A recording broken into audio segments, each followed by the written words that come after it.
Mas estamos aí nesse mês da família, famílias debaixo da graça, porque justamente nós queremos entender aqui nessa série de mensagens. Se você não acompanhou as outras mensagens, as outras estão no YouTube lá, você pode rever essas mensagens, tá bom? Porque nós entendemos que não existem famílias perfeitas, não existem famílias, e essa pretensão, inclusive, de que você quer estabelecer uma família para que você seja feliz, para que você seja honrado, para que você seja glorificado. Porque a família é imperfeita, a família é um negócio esquisito, a família é um negócio estranho, não é? E aqui, irmãos, eu quero confessar que como pastor aqui, a gente no mês da família, eu fico angustiado, porque nós olhamos para esse contexto e até para a minha família, e a gente olha assim, poxa, quanta coisa falta caminhar, quanta coisa, mas é isso que nós aprendemos, que estamos vivendo debaixo dessa graça. Porque famílias perfeitas são sem graça, eu já falei isso aqui, e nem precisam da graça, mas nós, como famílias imperfeitas, e nós não nos gabamos disso, e nós não nos orgulhamos da nossa imperfeição. Nós lamentamos e nos humilhamos debaixo da graça de Cristo Jesus. E eu quero dizer isso porque muitas vezes, minha família é assim mesmo, está tudo errado, que peninha de mim. Não, não. A gente lamenta, a gente chora, a gente se entristece. Por isso que nós buscamos a graça para conviver em família. E semana passada a gente falou sobre tragédias, onde muitas famílias, muitos de nós aqui vivemos tragédias familiares, e aí várias situações em que muitas vezes a tragédia põe um ponto final, põe um fim naquilo, mas ela continua tendo as suas consequências na nossa vida. Você viveu uma tragédia lá quando você era criança, mas você lembra isso, essa cicatriz ainda permanece em você depois de 50, 60, 70 anos. Como é que a gente vive em família assim? Pela graça. Pela graça de Deus. Porque senão eu vou passar agora a odiar a família. Eu vou passar agora a entender que a família é um mau negócio, como muitas pessoas têm pensado. Como muitas pessoas têm agido. E hoje eu quero trazer aqui para os irmãos, dentro desse aspecto de famílias debaixo da graça, onde nós vamos fazer aqui dentro da teologia, da teologia bíblica, né? Essa diferenciação da família da cruz, não a família do Alessandro Cruz, tá bom? Da família da cruz e a família da glória. Fazer uma diferenciação para isso, com base naquilo que Lutero, e eu quero fazer esse paralelo com aquilo que Lutero descreveu quando começou assim, né? Sistematizar a sua teologia. Ele trouxe esse contexto de uma teologia da glória e a teologia da cruz. Eu quero explicar aqui inicialmente isso para os irmãos, porque esse paralelo nós vamos fazer agora com as famílias também. Porque Lutero faz ele vai descrever assim, a igreja cristã, dentro da teologia da glória, apresenta uma abordagem eclesiológica que inclusive foi dominante na época medieval, tá bom? Que enfatizava a busca pela glória humana, a realização de obras e de justiças baseado em mérito pessoal. Na teologia da glória ensinada pela igreja, nesse período da história da igreja, tudo isso era associado à realização daquilo que você fazia diante de Deus e recebia. Então era uma barganha, eu realizo, eu faço isso diante de Deus para que eu possa receber de Deus uma glória ainda maior. É interessante porque dentro dessa teologia da glória, mesmo uma vida de abstinência, de caridade, de votos, de promessas de sacrifício, ainda tinha como base a própria glória. Olha como eu sou alguém espiritual. O próprio Lutero viveu essa crise dentro de si. Olha onde pessoas buscavam, através desses instrumentos estabelecidos pela igreja, flagelo, abstinência de algumas coisas, sacrifícios, a sua glória pessoal, porque assim a igreja determinava. A própria igreja vivia assim, uma igreja gloriosa. Foi nesse período, por exemplo, em que a Basílica de São Pedro já tinha começado, né? Mas estava sendo construída. Uma dívida imensa, porque a igreja precisa ser gloriosa, num monumento glorioso. Porque Deus precisa de uma casa gloriosa. Mas se esquecem que Deus não habita em templos feitos por mãos humanas. Se você for lá na Europa, você vai ver muitas construções de igrejas impressionantes, numa arquitetura impressionante, gloriosa, para justamente demonstrar essa teologia da glória. Onde, olha Deus o que nós fizemos para o Senhor, olha Deus o nosso esforço, olha Deus diante disso, olha os méritos que eu tenho em relação a isso. O que dirá dentro de um contexto de salvação, onde pessoas buscavam através disso, através dessas realizações, a redenção da alma, o perdão dos pecados. Mas não encontrava glória, encontrava mais miséria. Por isso a teologia da glória, irmãos, é uma barganha, onde no final, mesmo abrindo mão de várias coisas, o que tem em jogo aqui é o meu ego, a minha grandeza, o meu sucesso, as minhas realizações, a minha fama. Eu chego diante de Deus e digo: Deus, olha o que eu estou fazendo. Preciso que o Senhor me abençoe. Não é diferente isso, irmãos, dentro daquilo que a igreja evangélica vive nessa teologia da glória. A igreja evangélica vive essa teologia da glória nos nossos dias. Talvez não no sentido, principalmente naquilo que nós vemos na teologia da prosperidade. Não mais no sentido apenas financeiro, como foi difundido nas décadas passadas. Mas hoje nós vivemos uma teologia da prosperidade, do bem-estar. Onde você precisa se sentir bem, maravilhoso, glorioso, majestoso. Não é assim? Até o Instagram faz você se sentir bem. Porque você tira uma foto, põe um filtro e você fala assim: que homem perfeito é esse? Você põe até cabelo nos filtros lá do Instagram. Não é isso?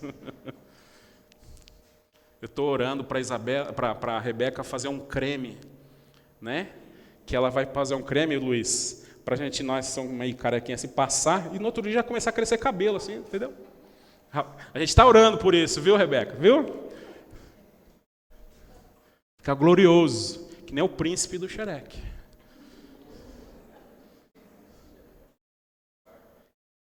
E hoje vivemos isso.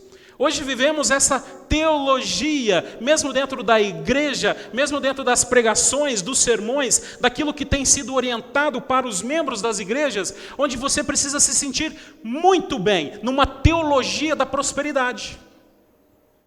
Hoje você não precisa nem ter muita coisa, mas o que importa que você precisa se sentir bem.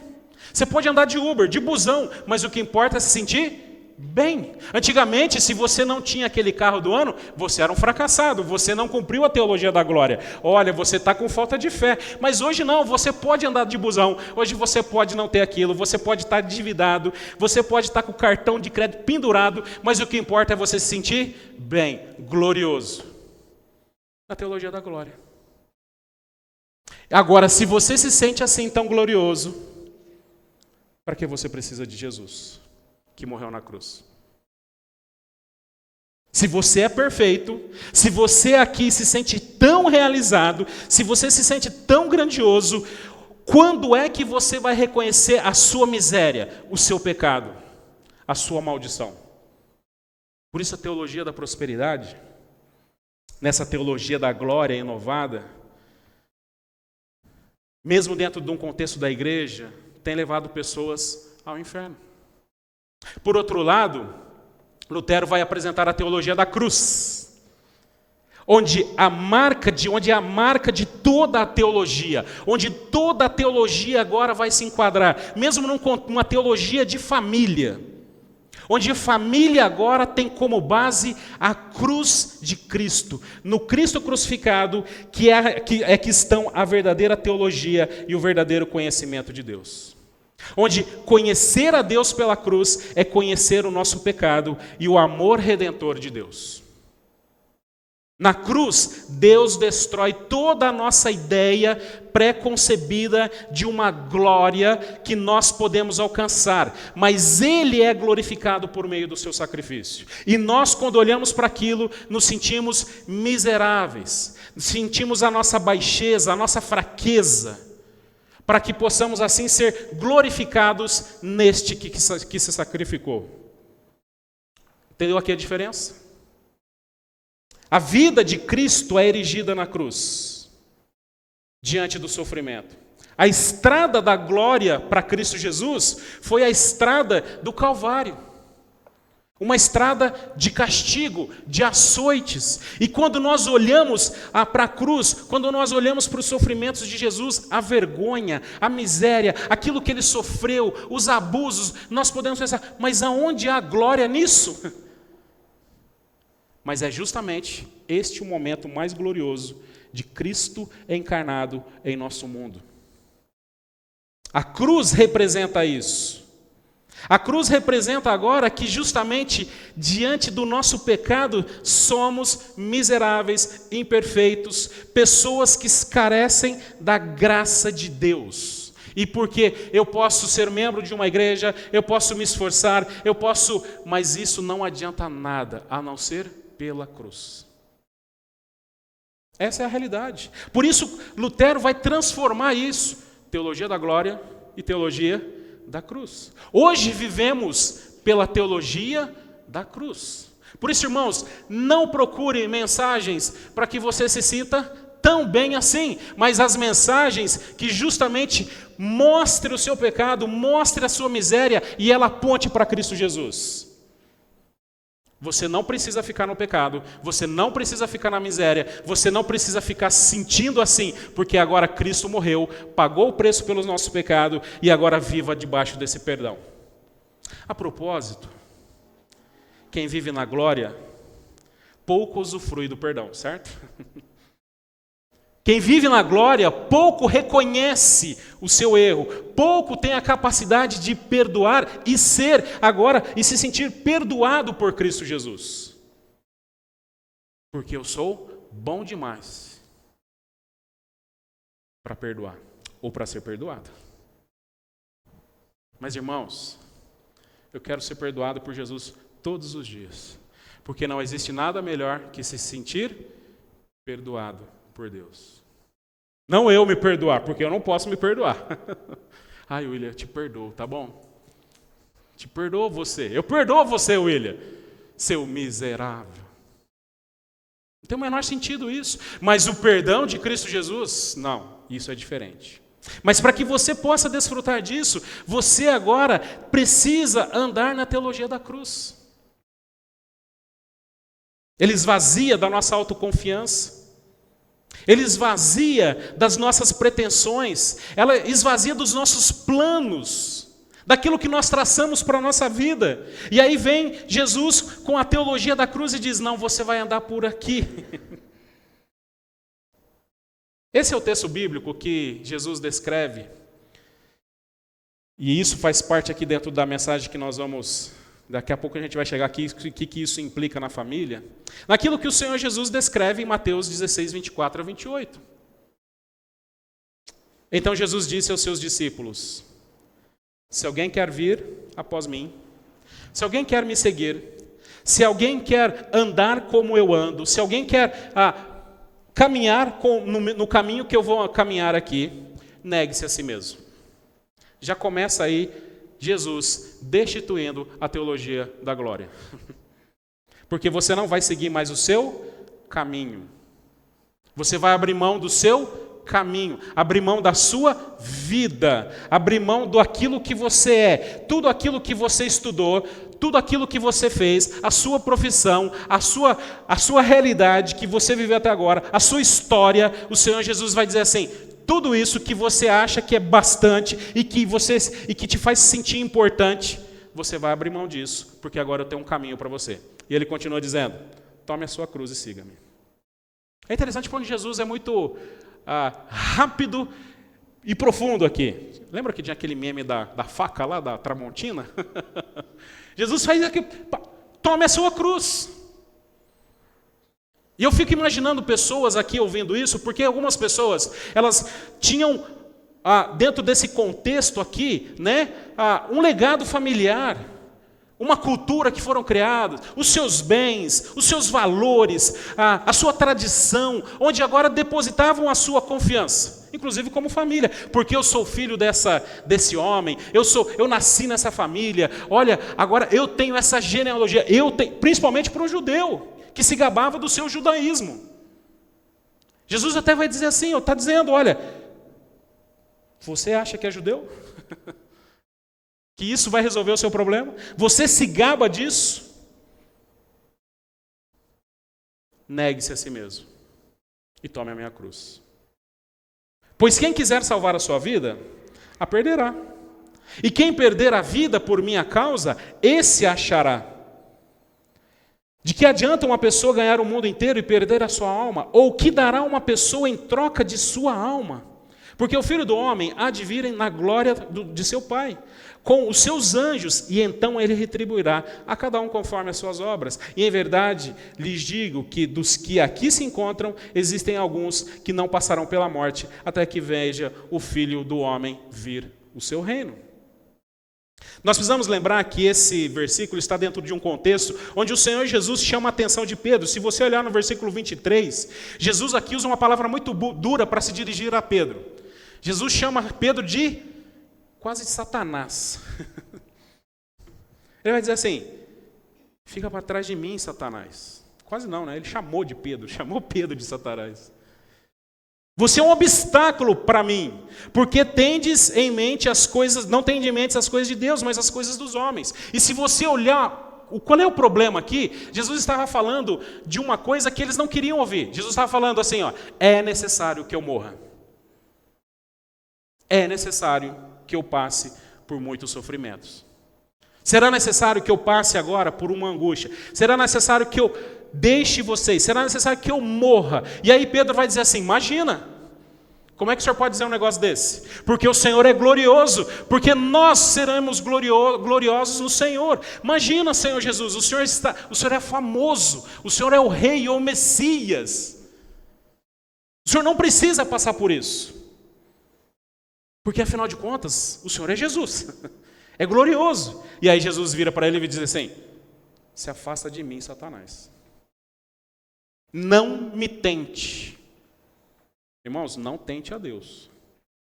Tem gente que brinca com Deus. Né? Eu vou tentar. Olha, se for da vontade de Deus, o semáforo vai estar verde daqui no centro. Aí acho que vai ser da vontade de Deus. Eu tenho que tomar uma decisão, certo? Aí você fala assim, eu vou entrar no carro, se for da vontade de Deus, eu vou pegar todos os semáforos verdes aqui, porque assim eu quero dizer que Deus, acho que Deus vai dizer assim, entra pelas portas que eu estou abrindo, né? É algo que Deus está... Tem gente que faz assim da vida dele. Você está tentando Deus quando faz isso. Cuidado, você pode pegar o carro e bater. Achar que está verde, passar no vermelho e bater. Aí você vai falar, é da vontade de Deus? Queridos irmãos, ele está fazendo isso. E aqui, irmãos, Jesus está explicando para os seus discípulos que a doutrina da cruz, o sofrimento, é necessário para ele e assim como para os seus seguidores. Porque se nós não morrermos para nós mesmos, se nós não perdermos a nossa vida como o Mestre está perdendo a sua vida, o que adianta ganhar o mundo inteiro? O que adianta a glória? O que adianta viver neste mundo e ganhar tudo, toda a fama, a minha estrutura, a minha vida perfeita, a minha família perfeita? O que adianta? Do que adianta? Para Cristo a glória justamente é cumprir a vontade do Pai, mesmo que isso seja um caminho de cruz. E Satanás, nem mesmo Pedro, Satanás pode atrapalhar isso. Nem mesmo Satanás pode atrapalhar aquilo que Deus estabeleceu. E aqui, irmãos, muitas vezes nós vamos viver isso. Esse caminho de cruz, o caminho do crente é esse caminho.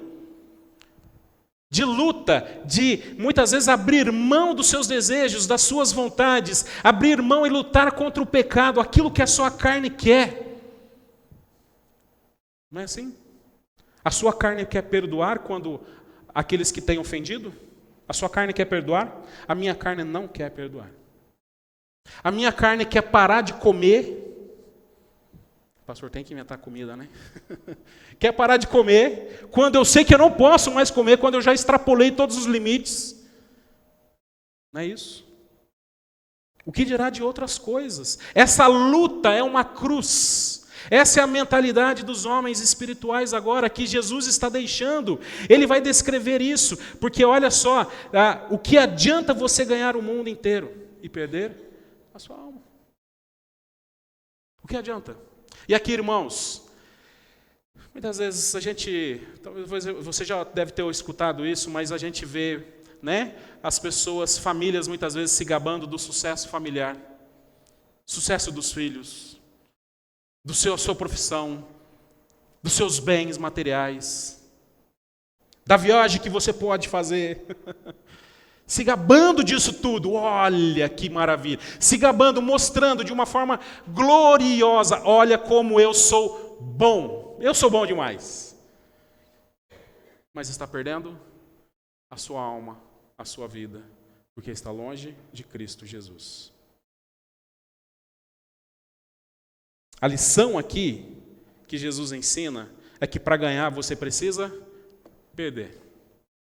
Se você não está disposto a perder, não dá para andar com Cristo Jesus. A propósito, se você não está disposto a perder, você não vai conseguir nem andar em família. Se você não está disposto a perder, não case, não entre nesse negócio de família. Tá bom? Se você não estiver disposto a perder.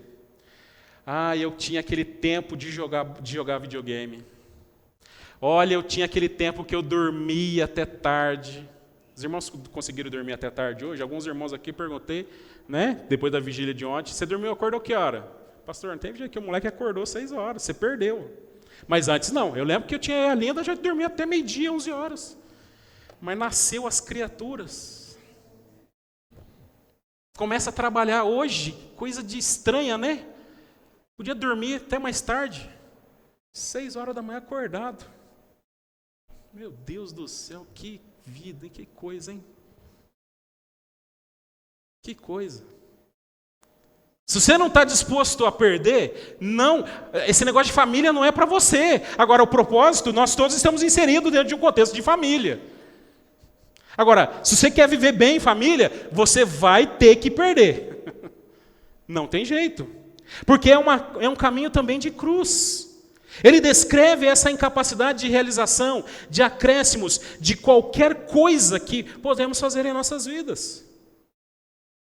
A glória não é o que Pedro está pensando. A glória que virá, mas a partir de uma renúncia pesada, que assumimos a própria cruz, que é pesada. Uma renúncia que é um símbolo de morte para a velha vida. É interessante porque eles mesmos seriam testemunhas e não morreriam até ver essa glória de Cristo Jesus. E aqui, irmãos, muitos comentaristas, várias interpretações descrevem os motivos disso. Alguns vão pensar que isso está relacionado, por exemplo, à destruição de Jerusalém em 70, e assim outros descrevem que é apenas um sentido figurado, que será lá na glória, mas fato é que os discípulos aqui, esses que estavam aprendendo de Cristo Jesus, testemunhariam algo maior. E eu entendo que se refere à cruz, morte, ressurreição e a edificação da igreja do Senhor Jesus. A edificação agora da igreja, que é esse reino que está sendo disseminado por toda a humanidade. Eles não morreriam até que visse a cruz, a morte, a ressurreição, a ascensão e a edificação da própria igreja. Discípulos, fiquem tranquilos, vocês não vão morrer até que vejam tudo isso. E não morreram. Até porque nós vamos observar que esses discípulos agora serão instrumentos de Cristo Jesus para a sua igreja. E aqui, irmãos, nesse ensino geral, quais as consequências disso para a nossa família? Quais as consequências disso para mim que sou marido, esposa, filho, tio, avô? Queridos irmãos, a consequência disso para a família é que você, antes de ser marido, esposa, filho, sobrinho, irmão, você precisa se identificar como um crente. Antes de você ser um marido, você precisa ser um crente. Antes de você ser uma esposa, você precisa ser uma crente. Antes de você ser um filho, você precisa ser um crente. Antes de ser um avô, você precisa ser crente. O que te define não é o papel do marido, o que te define não é o papel da esposa, o que te define não é o papel do filho, do avô, o que te define é Cristo Jesus na sua vida. Mas nós tratamos assim: agora você é um homem casado. Agora você é uma mulher casada. Agora você é o meu filho. O meu filho bonitinho. E a partir desse conceito, nós exigimos as mudanças, exigimos uma perfeição, exigimos aquilo que nós queremos dessas pessoas. Você é minha pessoa, você é minha esposa. Você é uma mulher casada. Eu quero chegar em casa, a casa limpa, o meu chinelinho esperando. A janta pronta. Eu quero sempre... Agora você é um homem casado. Vai ter que parar de jogar videogame. Vai ter que dar atenção para sua família. Vai parar de ser preguiçoso. Vai ter que agora atender as minhas mensagens do WhatsApp e sem mandar joinha. Não é isso? Queridos, a gente exige assim, mas ao invés de falar assim, você é um crente, porte-se como um filho de Deus. Você é alguém em Cristo Jesus, porte-se como tal. E aqui, pai, quando você pegar o seu filhinho pequenininho, já aproveitando esse ensejo aqui para você evangelizar ele, não diga, olha, você, meu filho, é meu filho. Lembra que eu falei aqui várias vezes do exemplo da professora que chama lá você na reunião. E aí, o bilhetinho que vem, você se sente o quê? Humilhado, envergonhado. Você fala assim, como pode? Ele pode, porque ele é assim. Mas é que nós colocamos uma visão de perfeição gloriosa na vida deles. Maravilhosas, e esquecemos dessa realidade dura e brutal. E aí a gente vai corrigir o menino, a menina dizendo assim, você é meu filho, precisa se portar como tal. Papai, olha, papai dá tudo para você, dá faculdade, dá o colégio, te dá roupa, olha, papai te ama, mas você não falou de Jesus para ele. Você fez isso, você está ofendendo a Cristo Jesus. Você agora é um crente, ele vai dizer assim, sou, então porte-se como tal. Se ele disser não, então evangeliza ele. Então tome prumo, menino. Porque se você não aceitar Cristo Jesus, você vai para o inferno. Aí ele vai chorar. Aí ele vai tremer. Mas é nesse ponto que a graça de Deus atua. Deu para entender? Ou o filho não pode ter medo? Deu para entender? Filho não pode ter medo? Filho não pode chorar? Filho não pode ficar triste? Porque se ele não fizer isso, ele não vai buscar em Cristo Jesus coragem em Cristo Jesus, conforto em Cristo Jesus, força em Cristo Jesus. Agora tem pai que é glorioso, que diz que o meu filho é glorioso, não pode chorar, não pode traumatizar, não pode falar assim com ele, porque vai tremer, vai dar um colapso nervoso. Quando ele vai aprender, ele não pode passar pela tristeza. Se em Cristo a gente busca consolo. Essa semana eu fiz mais um funeral. Estava lá consolando aquelas pessoas que estavam o quê? Que perderam um ente querido. E aí eles exortando para que eles buscassem o consolo do Senhor. Seu filho tem medo? Não, meu filho, não tem nada. O papai está aqui, é corajoso. Ensine ele a buscar coragem em Cristo Jesus. Meu filho tem medo do bicho-papão? Não, que bicho-papão? Não tem bicho-papão para Jesus, não. Porque Jesus matou o pior bicho-papão que existe. O diabo, a morte.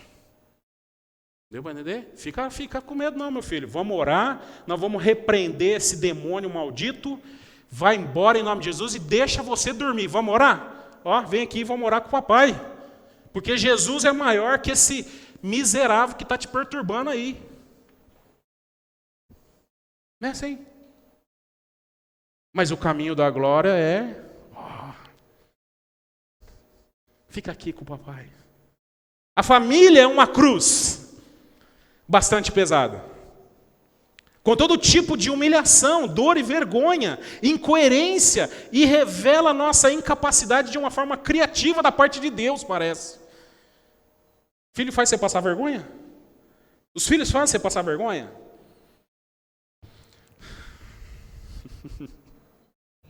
Quanta vergonha eu já passei. Quanta vergonha. Humilhação. A esposa, você está lá deitado, sentada, a esposa vai lavar a louça. Que humilhação é essa, mulher? Fazendo você passar por essa humilhação.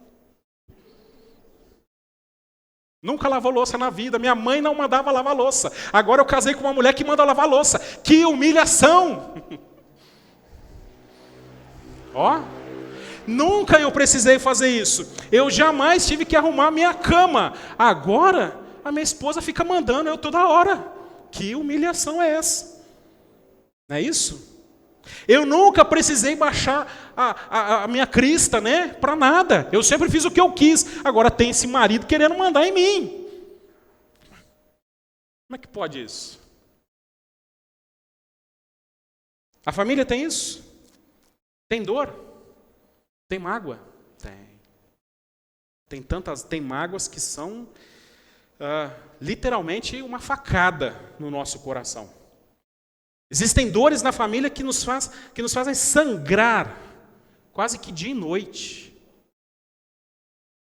Existem, inclusive, famílias que vivem dores literais diante da violência, da agressividade que de fato ocorre. Deu para entender? Incoerência. Família revela que nada sabemos e nada sai conforme o nosso plano. É isso. Não sai. Eu vou ter um filho, ele vai ser assim, assim, assado, papapá, e vai. Ele vai deixar eu dormir, ele vai agora, ele vai chegar do hospital e vai estar, tudo calmo, eu vou colocar aquela luzinha baixinha, aquela música, aquela aguinha assim, bem relax, mas vem aquele moleque, aquela menina escandaloso, que parece nunca vi. Tem uma garganta que canta mais alto do que a turma do louvor. E nasceu ontem a criatura, nem falava. Mas um dia o suficiente para explodir as amígdalas, né? A garganta da criatura. Escuta lá no vizinho, lá, os vizinhos acham que você está matando a criança. Olha, que coisa. Queridos, na família não adianta você ter pós-graduação, falar vários idiomas, ter uma experiência de MBA, de gestão financeira, porque na família cai tudo por terra abaixo. Olha, porque agora eu sou capacitado, porque eu fiz esse curso agora está tudo certo. Às vezes, inclusive na família, é difícil até amar, tolerar, ter paciência. Mas esse é o caminho da cruz. É muito semelhante àquilo que Cristo, claro que nem se compara, mas é muito semelhante àquilo que Cristo viveu. E aqui eu não estou menosprezando a isso não. Então você fala assim, mas então não vou viver em família. Mas se você não seguir a sua cruz, não tomar a sua cruz, não perder a sua vida, não pode seguir a Jesus. Se esse é o chamado de Jesus para você, segue a cruz, pega a cruz e leva debaixo da graça de Cristo Jesus. Essa cruz pesada. Por isso, irmãos, algumas implicações aqui nessa família da glória, para a gente caminhar já para o encerramento aqui. Numa família gloriosa, todo o mérito é atribuído ao seu esforço. Logo, minha família se torna um troféu, uma coroa, a minha própria dedicação, ao meu próprio trabalho, ao meu próprio esforço. A família gloriosa expressa totalmente o meu desejo de significado. Espelha aquilo que eu sou, a razão da minha vida.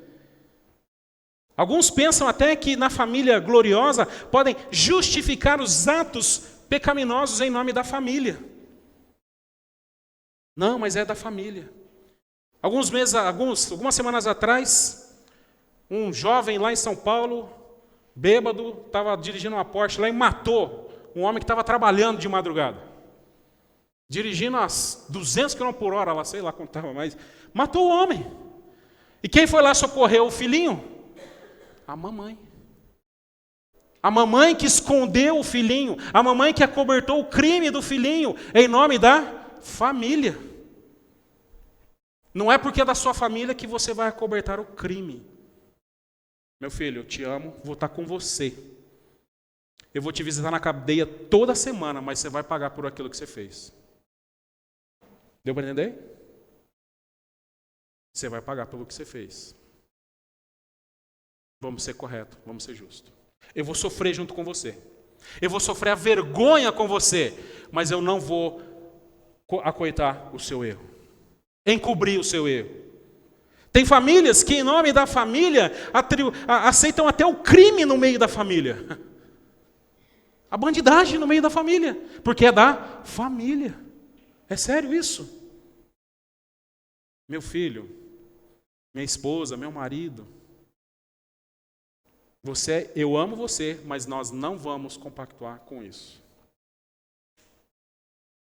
Porque agora a família está acima de tudo. É uma família gloriosa, onde agora nenhuma...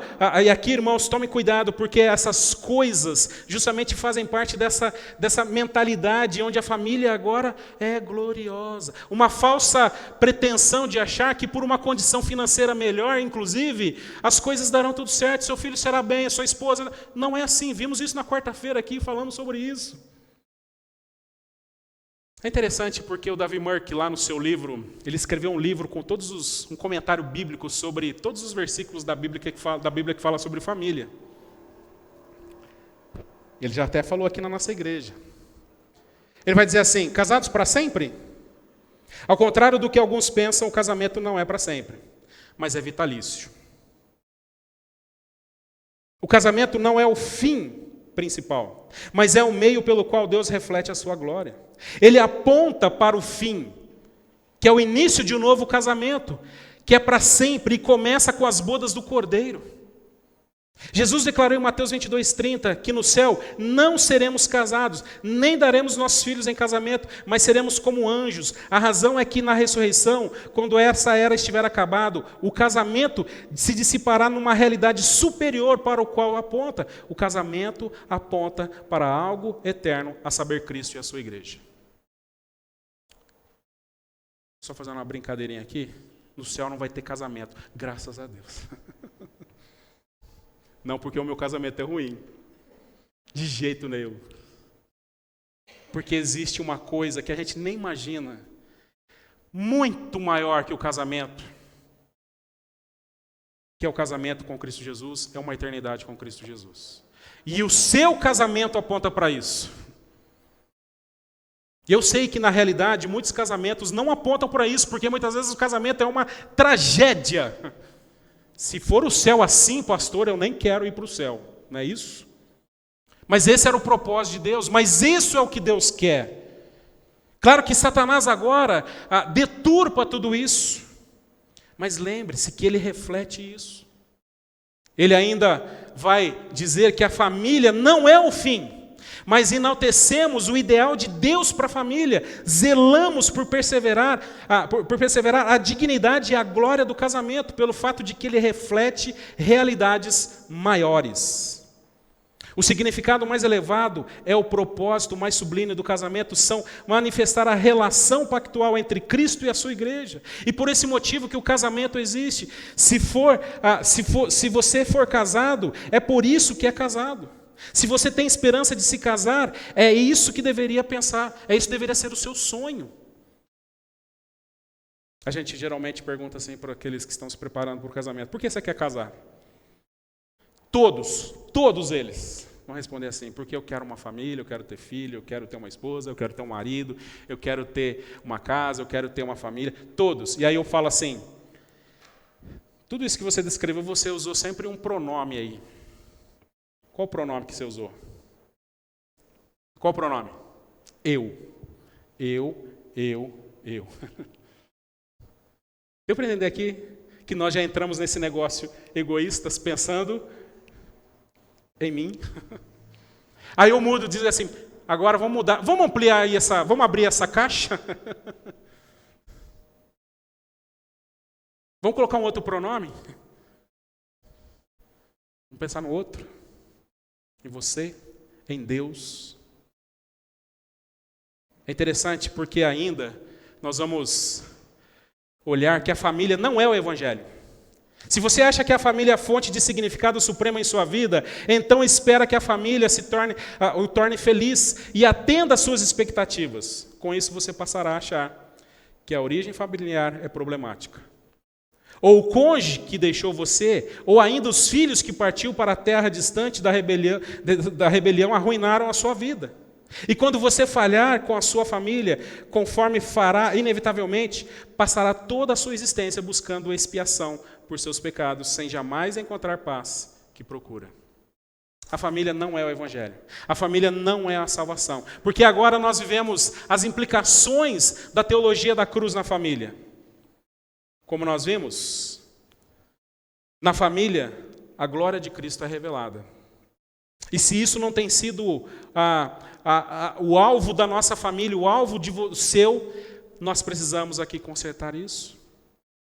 Pela cruz agora é revelado a glória do nosso Deus. Na família, nós nos machucamos, somos envergonhados, humilhados, ficamos só, lidamos com o pecado, perdoamos aqueles que nos têm ofendido, passamos por necessidade. Mas essa cruz é o caminho que Deus nos colocou para glorificá-lo. E isso se faz pela graça. Isso se faz pela graça de Cristo Jesus. Uma graça agora que muitas vezes me ajuda a amar quando eu não tenho vontade de amar. Certo? Não estou te amando hoje. Deus, que a tua graça me ajude. É interessante que às vezes a gente fica assim. Mas a graça de Deus vem numa forma milagrosa e opera o seu amor. Muitas vezes a gente escuta assim, o amor acabou. Acabou, porque muitas vezes nós não buscamos esse amor em Deus, que é o Deus de amor. Uma graça que nos faz olhar com compaixão e perdão para aqueles que nos têm ofendido. E eu sei aqui quanto é difícil, porque na hora não é fácil pensar nisso aqui. Na hora que você é ofendido, eu fico na carne. Eu fico com raiva, eu fico nervoso, eu fico bravo, eu fico questionando, por que eu mereço isso, eu mereço passar por isso. Não é assim? Mas a graça nos ajuda a olhar com compaixão e perdoar. Uma graça que nos ajuda a servir quando não temos vontade de servir. Por isso, irmãos, quem não veio de uma família ajustada, acho que quase todos nós aqui, ninguém veio de uma família ajustada, teme nunca ter um grupo de pessoas a quem pertencer. E quem suportou uma família terrível, teme não conseguir escapar dos danos causados, ou pior ainda, repetir os erros. E encontramos maneiras de nos proteger, seja segurando demais a família, seja encontrando formas de fugir dos deveres de ser de família uns para com os outros. Erguemos muros de proteção e ao nos vermos a soma dos nossos relacionamentos e responsabilidades familiares. Ou tentamos até abandonar isso. Os irmãos percebam que diante disso nós tomamos dois caminhos extremados aqui. Ou eu passo a odiar a família, não querer família, ou eu passo a proteger demais a minha família, endeusar, idolatrar a minha família. Dois caminhos diante daquilo que nós vivemos. Quando você quando você não sente a necessidade de ser o Messias da família, o Salvador da pátria, o Salvador da família, ou que ela seja o seu, então pode se dedicar àqueles a que Deus colocou ao seu redor, a fim de encontrar liberdade, alegria que você precisa enxergar a família como algo mais importante do que imagina ser. Tão importante que consiste em um ponto de batalha espiritual, uma batalha que às vezes nos deixa gemendo, com suspiros profundos demais para ser expressos em palavra. Por isso não importa o tamanho da fragilidade, ainda pode haver alegria. Por isso, a vida moldada pela cruz, por sua vez, nos liberta, nem para idealizar, nem para demonizar a família. Não ressentimos da família como um fardo para nós, porque reconhecemos que na cruz o fardo é bênção. Sua família é uma bênção? Apesar de muitas vezes ser uma cruz pesada? A Linda me mandou uma vez essa imagem. Eu gosto muito dessa imagem. Não sei porquê. Ela sabe por quê. Porque, meus irmãos, algumas coisas, como família, eu tenho aprendido e a gente tem aprendido. Que nós não somos perfeitos. Nós não vamos gostar do que o outro gosta. Nós não vamos sentir o que o outro sente. Eu não vou gostar do que a Linda gosta, eu não vou gostar do que os meus filhos gostam, eu não vou ter a mesma visão que muitas vezes eles têm. Às vezes eu não vou nem ter vontade de ter o gosto que eles têm. Mas eu vou continuar amando, eu vou continuar servindo, eu vou continuar debaixo dessa graça, protegendo, guardando, estando junto deles. Mesmo muitas vezes bufando. E aqui, irmãos, esse é a nossa vida, a nossa realidade. Porque às vezes vivemos um idealismo e dizer, olha, se não for assim do jeito que eu quero, então nem precisa fazer. Mas a gente não se coloca no lugar do outro que está lutando com aquilo, que está se esforçando por aquilo. Com muita luta, porque é algo que ele está na carne lutando, fazendo morrer o velho homem, deixando aquela vida. E às vezes vai fazer assim emburrado. Às vezes vai fazer emburrado. Mas continue fazendo. Não dá para esse negócio de pendurar roupa no varal. Mas vai. Joga até as cobertas assim por cima. Joga a meia. Emburrado, com raiva. Mas eu vou fazer. Porque é a minha família. É a minha esposa. Por isso, irmãos, nesta noite, em nome de Cristo Jesus, eu sei que muitas vezes essa família que você está é uma cruz pesada. Mas ainda é bênção aos olhos de Deus. Está disposto a seguir isso? Tomar essa cruz?